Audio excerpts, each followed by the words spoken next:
ese wari uzi ko ushobora gukora groupe ya message?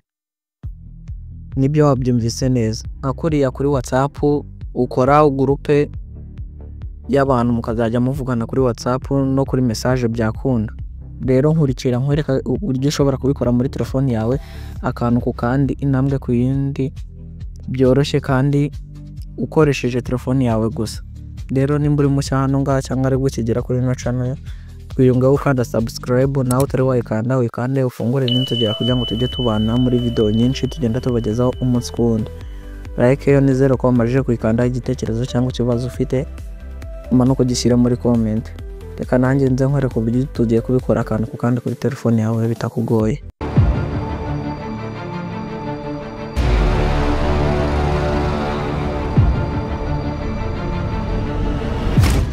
Ngaho ufungura telefone yawe, hanyuma uze muri message bisanzwe, ujye ku muntu ushaka kwandikira, hanyuma uhita ujya ku tudomo dutatu, uhita uzaho hambere ha add people, uhita wakanda. Ukimara kuhakanda aho ngaho kuri add people, urahita ubona ibintu bimeze gutya.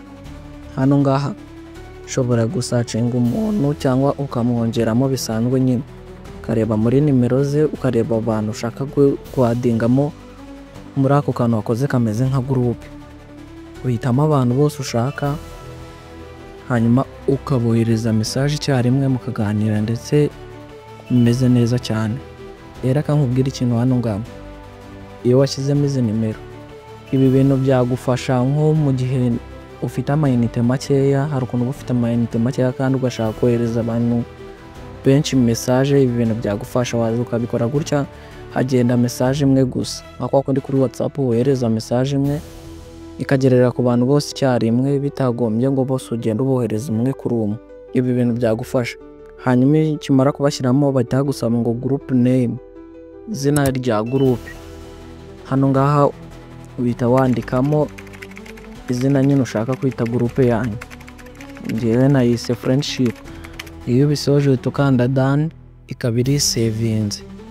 Hano ngaha biba bivuze ngo ushatse watangira kwandika nyine, urabona mu mazina y'aba bantu bose hari hejuru, ni nkaho turi muri groupe, wahita ubandikira bisanzwe. Iyo ushaka kongeraho abantu ukanda hariya hejuru, ukongeramo undi muntu wese ushaka kwandikira, cyangwa ugakanda ku tudomo dutatu, ugahita uza ukongeramo abantu ushaka. Wenda kangiye nandike mumeze gute bavandi, urabyohereza.